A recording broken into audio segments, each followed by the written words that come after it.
Salutations chez vous, nous vous souhaitons la bienvenue à cette émission, le témoignage de jeudi. Au travers de cette émission, nous vous présentons les œuvres miraculeuses du Saint-Esprit au travers du ministère de son serviteur, le révérend pasteur Moïse Bié, la réserve de l'Éternel. Tout le jeudi où le Seigneur remplit son peuple en vivant de miracles, pas n'importe quel miracle, mais de miracles authentiques. C'est-à-dire que le Seigneur vous explique et vous fait vivre son domaine privé. Nous expérimentons des guérisons, des délivrances des familles, des impactations de ministères, des moments où le lien familial s'érompt et nous sentons que le Seigneur a toujours quelque chose de particulier réservé pour chaque famille qui assiste à ce moment de prière que nous passons chaque jeudi de la semaine à partir de 17h30 à l'église Cité Bethel, Assemblée Centrale, qui est située au croisement de boulevard Lumumba et Saint-Louis, numéro 670 en face de la station Sonaïdon. Mais particulièrement pour ce mois de novembre, l'intercession mondiale nous a permis de vivre une déclaration prophétique pour le mois de novembre par notre Père qui a déclaré que c'était un mois de priorité. Tu es une priorité pour Dieu, une priorité pour ta société, ton entreprise, ta famille, mais également une priorité pour ton église. En parlant d'ailleurs de ce moment de miracle, je vais vous présenter un témoignage tout de suite qui nous présente la jeune Christelle qui a passé un moment de souffrance, privée de la joie, de la paix, de la santé à cause d'un kyste ovarien qui rongeait sa vie. Grâce à sa connexion à l'intercession mondiale, le Seigneur l'a visité. Je nous laisse suivre. Je viens témoigner ce que Dieu a fait dans ma vie pour la guérison de cette maladie de kyste ovarien. J'ai longtemps souffert avec ce problème. Il m'arrivait de régler 2 à 3 fois en un mois, avec un sang malodorant. C'était pénible. Lorsque les douleurs se sont accentuées, je suis allée à l'hôpital pour consulter un gynécologue, le docteur Yanga. Il m'a fait 3 échographies.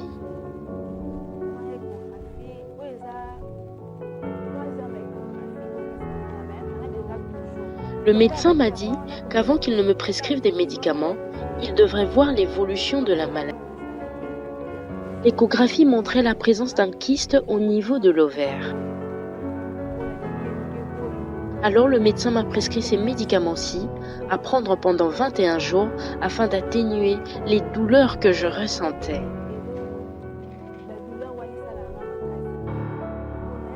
Je viens régulièrement à l'église, mais lorsque j'ai entendu la tenue du séminaire, je me suis dit que Dieu allait me guérir pendant ce séminaire. Je ne pouvais pas jeûner parce que j'étais sous cure de médicaments et c'était un mercredi. Lorsque le pasteur a donné la modalité du jeûne de jeudi qui devrait être à sec, j'ai dit à Dieu que j'allais jeûner et que j'allais arrêter définitivement avec ces médicaments. J'ai jeûné ce jeudi-là et j'ai participé à la prière. Le vendredi, j'ai suivi la prière à partir du balcon. Lorsque le pasteur priait, il a déclaré qu'il voyait Dieu guérir instantanément des kystes et des myomes. De là où j'étais, j'ai senti une main toucher mon ventre, mais je n'avais pas fait attention. J'ai passé ma journée du samedi sans douleur. Arrivé dimanche matin, j'ai ressenti une douleur intense, telle une chose qui se forçait de sortir de mon corps. Je me souviens de n'avoir rien mangé de mal du moment où j'étais en état de jeûne. J'ai fait une forte diarrhée. Je n'ai fait seule et affaiblie à la maison. Je n'ai pas pu participer à la clôture du séminaire.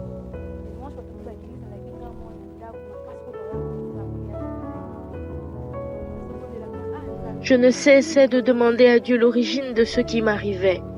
J'avais des douleurs de plus en plus intenses, surtout vers ma gauche, là où on avait diagnostiqué le kyste. Les douleurs étaient très intenses, comme si on coupait une partie de mon corps. J'ai dormi avec cette douleur au ventre et je me suis réveillée avec.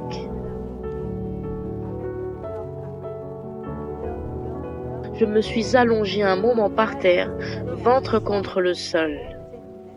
Soudainement, J'ai senti une chose s'évacuer de mon corps. Je suis partie dans la douche pour voir ce que c'était. C'était une masse liée à des espèces de racines et de sang. C'était un sang rouge vif, sans mauvaise odeur. Alors que d'habitude, je n'avais que des règles avec du sang noirâtre et malodorant.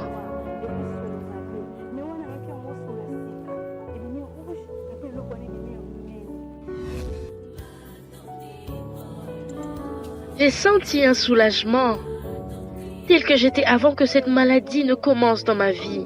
J'ai appelé les membres de ma famille pour leur montrer ce qui venait de m'arriver. Lorsque nous sommes partis à l'hôpital, le médecin a confirmé que c'était le kyste qui a été évacué. Maintenant, je suis guérie.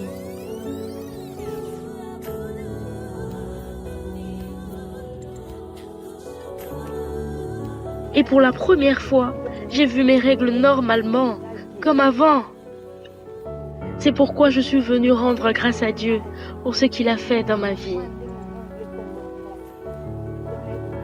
Je vous exhorte, mes frères et sœurs, d'avoir la foi lorsque vous venez à l'église, car j'ai été guérie par ma foi. Que Dieu vous bénisse.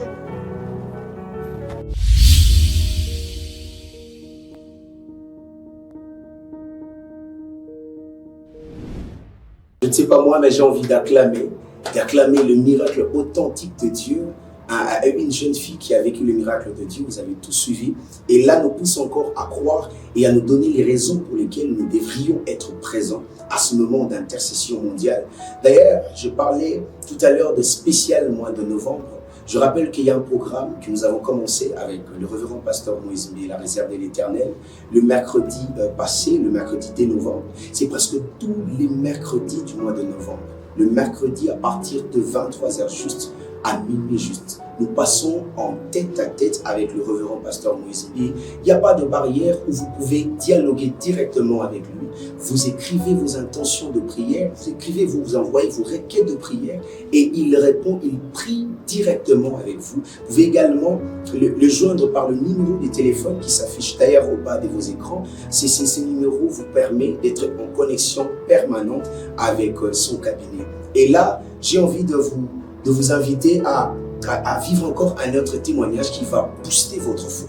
Ce témoignage vous permettra de comprendre que Dieu n'a pas de limite et n'a pas de position par rapport aux limites posées par la famille. Ici, nous parlons d'un jeune de bonheur qui a vécu un empoisonnement à une dimension où la peau de son corps s'est décomposée. Mais Dieu, au travers de ce moment d'intercession mondiale, a pu réparer et restaurer la santé de ce jeune homme. J'ai envie de vous laisser suivre et on se retrouve juste après. Si je suis venu ici, c'est simplement pour témoigner des merveilles du Dieu de la réserve de l'Éternel, mon pasteur. Par la grâce du Dieu de cet homme, aujourd'hui je suis en vie, j'étais empoisonné. Et pendant toute la période du Covid-19, j'étais empoisonné. Et c'était au mois de septembre que je suis allé dans un hôpital à Canggu pour me faire examiner parce que je ne me sentais pas bien. Plusieurs fois à la maison, j'avais des nausées et je vomissais des choses que je n'avais jamais vues depuis ma naissance. Et puis quand j'allais me soulager, je saignais. Ce sont des choses qui me faisaient vraiment peur et me frustraient, car depuis que je suis né, je n'avais jamais encore vu des choses pareilles. C'était le 16 septembre, quand on m'a examiné, on nous a sorti ce banc. Et le médecin nous a informé que dans mon organisme, il y avait du poison. Et mon papa commençait à m'interpeller en disant « Tu vois l'église où tu vas prier ?» Et je disais « Ah papa, qu'est-ce que l'église a fait ?» Et il me répondait « Tu vas prier dans l'église du pasteur Guégué, voilà les conséquences. » Moi, je n'aime pas cette église. Et comme tu veux toujours aller dans cette église, alors je m'en lave les mains, tout ce qui va t'arriver là-bas, ça te regarde. Et je ne me suis pas arrêté et j'ai insisté toujours avec le Dieu de cet homme, la réserve de l'Éternel. Et petit à petit, j'évoluais, la maladie continuait, je prenais mes médicaments, la maladie continuait. C'était très dur à supporter, surtout quand je pensais à tous ces gens dont la mort a été due au poison, des grands serviteurs de Dieu qui sont morts empoisonnés. Là où j'étais, je me suis dit, en tout cas, c'est fini pour moi. Et quand nous sommes arrivés au 20, la réserve de l'Éternel était sur la chair et a déclaré à tous ceux qui étaient malades, à tous ceux qui avaient des problèmes: je sens l'huile d'onction descendre sur moi, il va se déverser sur toute personne malade et sera guérie, avait-il déclaré. Et je sentais qu'il me parlait. Et quand je suis arrivé à la maison, je me suis couché directement. Ce que j'ai vu n'était pas un rêve, mais quelque chose que je voyais comme ça. J'ai vu la réserve de l'Éternel apparaître dans ma chambre. Il était devant moi, habillé tout en blanc, et une personne était derrière lui. Celui-là était un géant, tout en blanc. Il brillait et puis derrière cet homme-là, il y avait du feu. Il n'y avait pas moyen de voir cette personne clairement. Je ne voyais que lui seul. Quand il est venu, il m'a tendu sa main et m'a redressé et m'a dit: à partir d'aujourd'hui, je me joins à tes combats.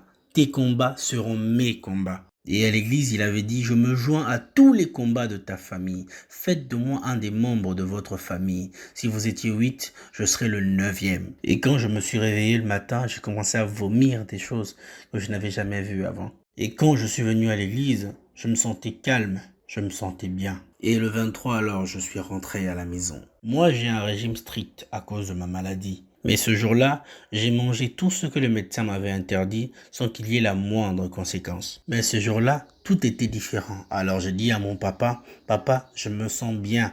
J'ai l'impression de ne plus être empoisonné. Et j'avais encore des séquelles visibles, comme ma peau qui se détachait. En fait, j'étais vraiment abattu. Je suis retourné à l'hôpital voir le docteur. J'ai dit au docteur: vous m'avez donné des prescriptions, certes, mais moi je me sens bien. Je peux tout manger. Le docteur a dit non, il a voulu m'examiner de nouveau. Il m'a examiné et il n'y avait plus de poison. Et après l'examen, le docteur m'a demandé: mais c'était toi, non? J'ai dit oui, c'était moi. Il n'y a pas de poison, m'a-t-il dit, stupéfait. Et je suis sorti en courant. Depuis Tchangu, troublé, j'ai pris mon transport vers des bonhommes. J'ai tellement couru, j'étais émotionné. Et je suis arrivé, j'ai dit à mon papa: papa, je viens de voir le médecin, il m'a affirmé qu'il n'y a plus de poison. Il m'a dit: jamais, il y a le poison et tout. Et il a insisté qu'on reparte le voir à 2. Nous sommes allés avec papa et nous sommes arrivés à l'hôpital en question, à Ndjili, quartier 2. Et j'ai repassé l'examen, le résultat était négatif. Ils m'ont testé encore et encore, il n'y avait plus de traces de poison dans le corps. C'est alors que le docteur a rédigé cette lettre-ci. Pour aller dans un autre hôpital, l'hôpital Hope Center au quartier 12, là-bas aussi j'ai été examiné. Ils ont trouvé aucune trace de poison. Alors le docteur a déclaré que j'étais apte. Je peux tout manger, je peux tout faire, je peux marcher. Je ne pouvais pas garder ce témoignage. Je dis à tout celui qui ne croit pas au Dieu de cet homme: Dieu a fait une alliance avec cet homme. Ce n'est pas cet homme qui est parti chercher Dieu, mais c'est Dieu qui est venu faire une alliance avec lui.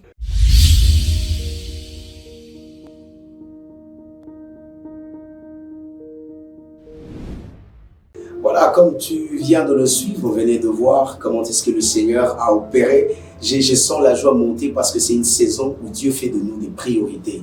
Alors, des bonheurs à témoigner, vous pouvez sentir qu'il y avait même des moments d'opposition au niveau de la famille.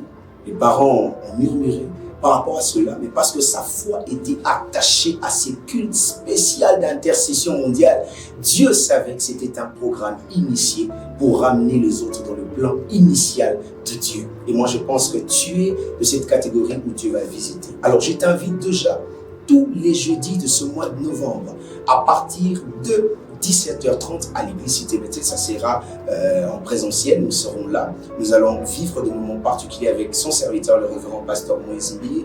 Mais n'oubliez pas, surtout quand je donnais le programme du mercredi, des programmes spéciaux où nous passons 1 heure de prière avec le pasteur Moïse Mbi. Ça se passe en ligne, uniquement en ligne, où vous pouvez écrire. Je vous ai donné les coordonnées pour nous contacter. Vous allez vous connecter à partir de 22h45, 50 pour méditer déjà ce que le Seigneur va faire. Nous allons vous présenter encore quelques témoignages pour booster votre foi et vous rapprocher encore de Dieu. Ce moment vous permettra, vous avez une liberté de poser toutes les questions possibles. Écrivez votre témoignage, ce que vous avez senti, ce que vous avez vécu. Écrivez cela et cela nous permettra d'être en contact avec vous pour de moments de prière. Je vous dis à très bientôt au prochain numéro, mais surtout je vous invite à venir nombreux pour assister à ce moment, tu es une priorité.